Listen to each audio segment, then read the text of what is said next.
Hey guys, in this video I'm going to show you how to complete your design task where you're designing a magazine cover for Hiking Victoria. Now, if you look at the website that's available on Compass, this is the criteria for the task that you need to cover, and there's a lot that you need to consider. So you have to use Adobe Illustrator. Again, if you don't have access to it at home, you can download the free trial for now. This is the criteria that you need to include within your design. So these are the must-have. So when it says the phrase must, it has to be in the design. It has to feature the name Hiking Victoria. It has to feature the subtitle Victoria's Premium Guide to Hiking. It must feature an autumn-inspired color palette, and we'll get into that when I start doing the example. And it must feature imagery related to hiking. So this can include people if you're confident drawing people. It can include imagery related to boots, mountains, or trees as well if you're not as confident creating such complex designs. It has to include the price, so AUD $9.99. It has to include the title April 2020, autumn issue number 5, and it must include at least 3 article headings within. This is the due date as well, and the fact that you need to save it as a PDF for submission. This is the criteria. It's available on Compass, so you can review that at any time. I'm going to get straight into the design work now in Illustrator. So the first thing I'm going to do is I'm going to set up a new file. I'm going to do it at an A4 size because that is the size I'm required to do it at. So A4, it's portrait, not landscape. We only need one artboard. It's in CMYK. We're good to go. Now I've got my artboard. What I need to do is I need to set it up so I can divide each section of my magazine really clearly. So I'm going to use my layers panel here. Again, if this isn't here, you can go to window and go to layers, and that will pop up for you. So my first layer, this is going to be my background layer. I'm going to double click that so I can change the name. I'm going to make that the background. I'm going to create another layer. I'm going to call this hiking imagery. I'm going to create another layer, double click it, and I'm going to call this one subtitles. And I'm going to create one more layer called title. You can call that heading as well. Cool, so now I've divided into 4 different layers. I know what I'm going to be working on in every time. I'm going to start by locking the other 3 layers and work on my background. Now my background features, I'm going to start by drawing kind of a pale blue sky. I'm going to get rid of the black outline because I don't like that cartoon comic outline style. That blue's not for me, so I'm going to adjust that. Yeah, a bit paler, that's cool. What I'm going to do now is I'm going to use the pen tool and I'm going to construct some hiking or mountain related imagery. Again, I'm trying to think of that autumn color palette. When I think of autumn, I think of browns, I think of oranges, I think of kind of muted tones. So what I'm going to do is I'm going to construct some really geometric looking mountain ranges, like so. And I'm going to make them go all the way to the bottom, even though I might not include that. What I'm then going to do to have a sense of contrast, I'm going to use a different type of brown. And I'm going to create a curved hill at the bottom like so. Going to join and reconnect that shape so it's one full shape.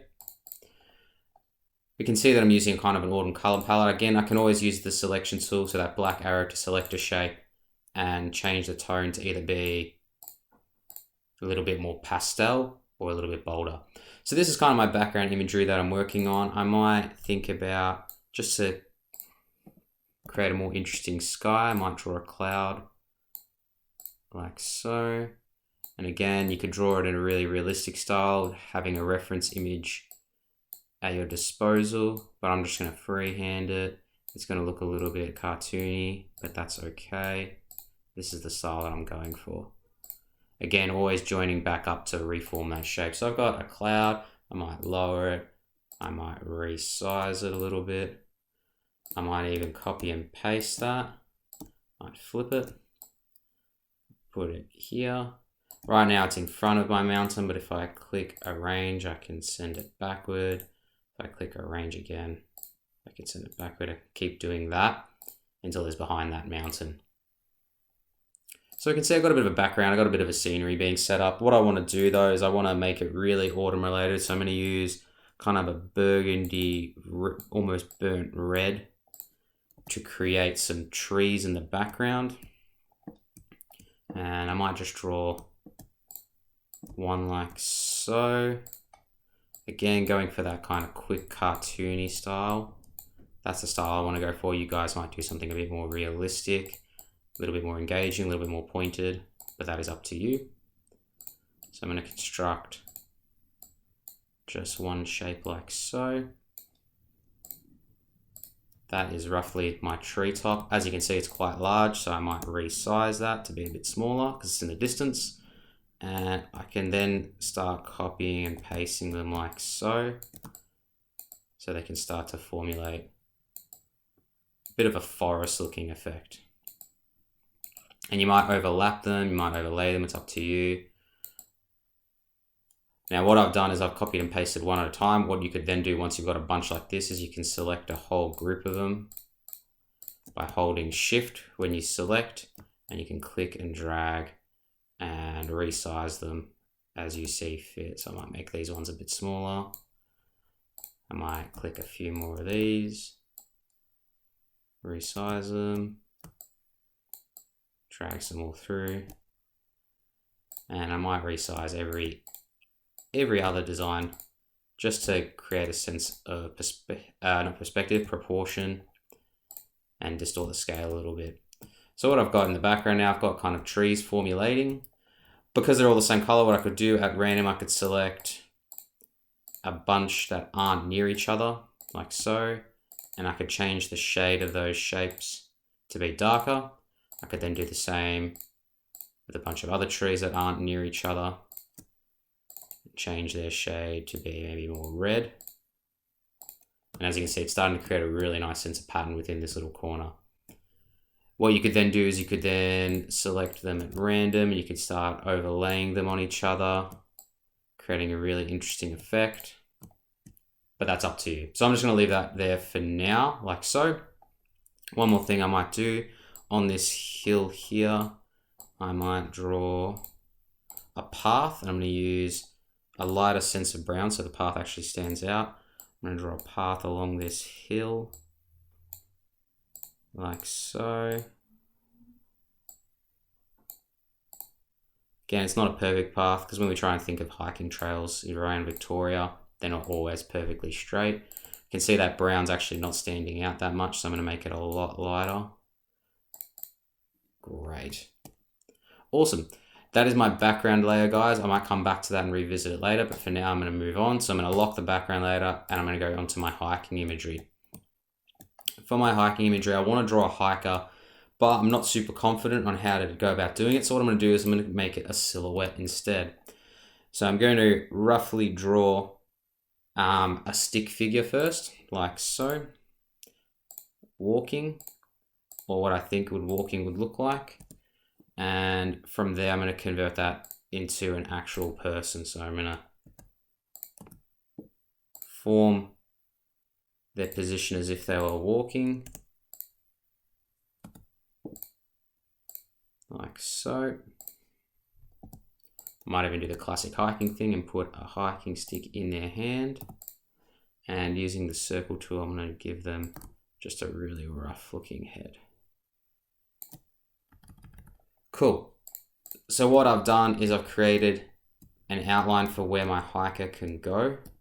What I'm then going to do is I'm going to use the pen tool, but instead of just making it a line, I'm going to make it a black shape, black fill. And what I'm going to do is I'm going to start outlining this or going over it, like so, adding a little bit of meat to these bones.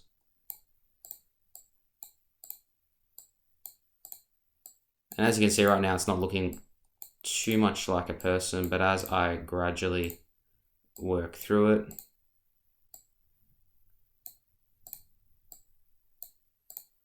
we can see that a person's starting to be formed. So we can see the top half there. I'm now going to complete their legs. Might make the legs a little bit longer, just because in proportion, they don't look absolutely right at the moment.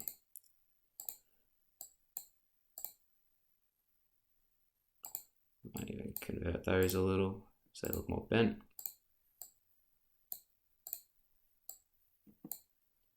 Great, so I've got the pants.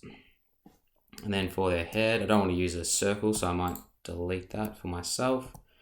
And I'm going to try and draw a side profile of a person's face. It may not be 100% accurate, but that's okay.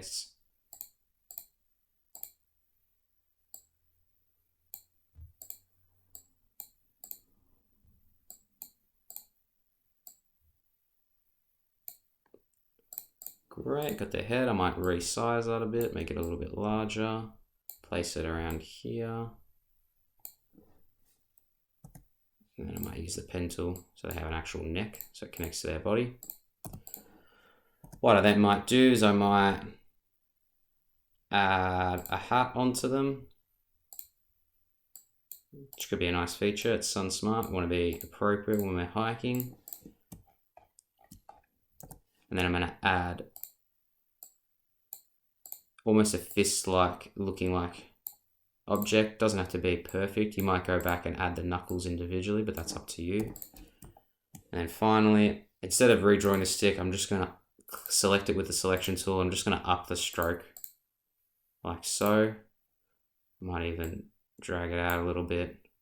And I might even change the type of line by clicking this option here near the stroke where it says uniform. If I click that, I can change the shape to more spear-like or make it a little bit disjointed. I'm gonna make it something like that. Cool. Last thing I need to worry about is completing his boots. So we're just gonna draw them really roughly like so, using our pen tool, making sure we're always joining back up where we started. And we've got to imagine that this boot is coming down on the balls of its feet to show that motion of walking. I might move that a little bit forward. Excellent, so now I've got my silhouette of a hiker.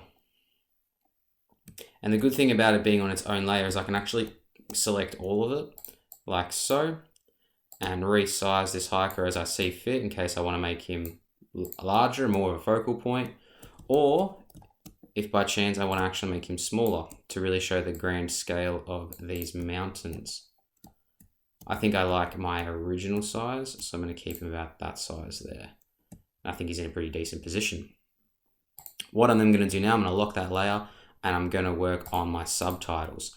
So it does say as part of the requirement that you have to feature 3 articles, so article headings, and I'm going to show you how you guys can go about doing that. So what I'm going to do is I'm going to use the type tool and I'm going to create a type box just here. And I'm going to think of a few article titles just off the top of my head. I'm going to start with one called Amazing Autumn. I can see already that I can't actually see my type, so I'm going to change the color of that. I'm going to make it white with no outline, and I'm going to make the text a bit bigger like so. At this point, I'm not happy with that typeface, but I'll change it at the end. So my first article is called Amazing Autumn, and as a little description, I'm going to say 10 best trails for the autumn months. I'm then going to leave a couple of spaces. I'm going to get to my second article, so I'm going to call Time to Rug Up. And I'm going to say it's the best new products. And for my final one, I'm going to do it on Ansel Adams, a photographer I recommend you look at if you have the time, and how to capture the perfect landscape. And we can actually see it's disappeared off the page. So what that means, I need to select all my type and reduce the size a little bit. Right now, I'm not happy with the font at all. I need something a little bit more fancy or decorative, and I want to use a font that we call serif. So I'm going to scroll through all my fonts here. I've also uploaded a video onto our YouTube channel that shows you how to install custom fonts. So I'm going to try and I might go with Georgia. Yep, cool. That's the type of font I want. As we can see, I've highlighted the title of my articles in capital letters. I'm also going to emphasize them by making these little descriptions underneath a couple of sizes smaller, really emphasizing the article over what the article is about. I'm then going to align everything to the right, because it's on the right side of my magazine cover. It's not something we usually do, but for magazine covers it can work sometimes. I'm also going to drop my autumn down to this second line, so our months isn't by itself, and I might do that with perfect and landscape as well. So you can see it's actually kind of looking kind of uniform. It's looking pretty decent. All right, so those are my subtitles. I'm going to place them over there. I can see it's a little bit busy, so I could always change the layout and put them over here, which is what I think I'm going to do. I'm going to move my hiker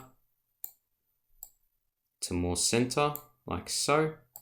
We can see the titles are really clear now. They're easy to read, easy to digest. I'm also going to include on that subtitles layer the price of the magazine. So you know it's AUD $9.99, and I'm going to make it white as well with no outline. I might even make that fraction bigger, aligned to the right. Cool, so we're working our way through it. What I'm then going to add before I add other subtitles, I'm going to go to my heading. I know that my heading is going to go at the top of my page here because I left this nice blank space, and we know that it is called Hiking Victoria. It is our title, so it's the largest part on our page. It's the first thing we want people to see when they're walking past this magazine. I'm going to make it white as well. It's looking pretty good. I like that style of font. I'm going to drag it down a little bit, but I can see that cloud in the background is getting in the way, so I can go to my background layer and I can move this cloud further down the page, which is actually quite nice. So I'll drag Hiking Victoria a little bit further down. Yeah, it's starting to position really well. What I'm then going to do to emphasize as well is I'm going to create an underline. So I'm going to make a white line like so and use my pen tool. And I'm going to draw an underline to here. And then I'm going to draw one more line all the way to the end here. And then I'm going to select these two lines with my selection tool like so. And I'm going to up the stroke till they kind of match the width of these letters. And I think this has got it pretty well. So it's really emphasized now. It's Hiking Victoria. And I'm really happy with the position of all that. I might try and center it a little bit further. Happy with that. I'm going to go back to my subtitles because I know that I need to include another couple underneath. So I know that underneath here, I need to include the phrase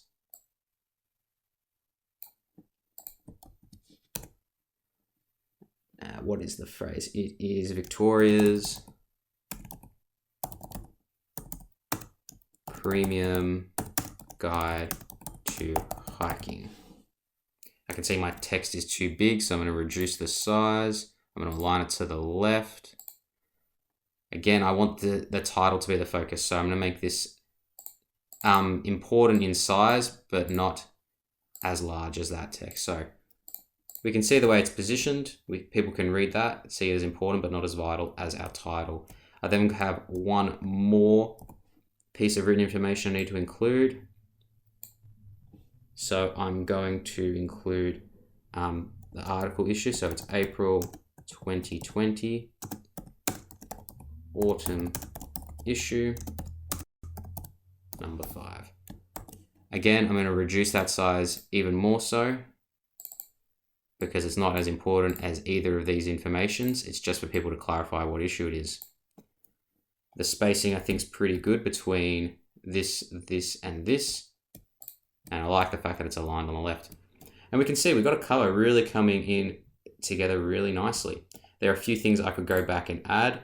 I could go back to my background layer and I could think about potentially adding in more colors in the background. So we've got this kind of mountain range here. I could use a darker or more interesting sense of orange, and I could create little effects in front, or create, sorry, another mountain range here, like so.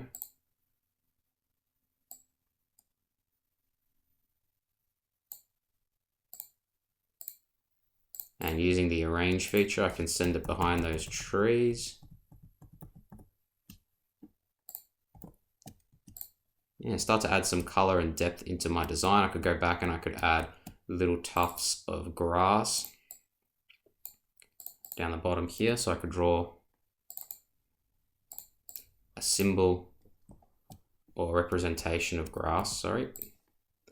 Do that one more time, guys. So select a green. You can draw a little representation of a tuft of grass.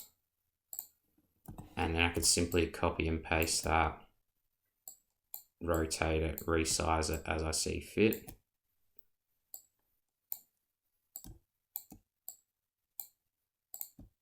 And those could be all copied and all pasted around in different locations to create a sense of, the landscape during autumn. But that is essentially how you can go about designing your magazine cover. I hope this was helpful. Good luck on your designs, and if you need any help, please send me an email.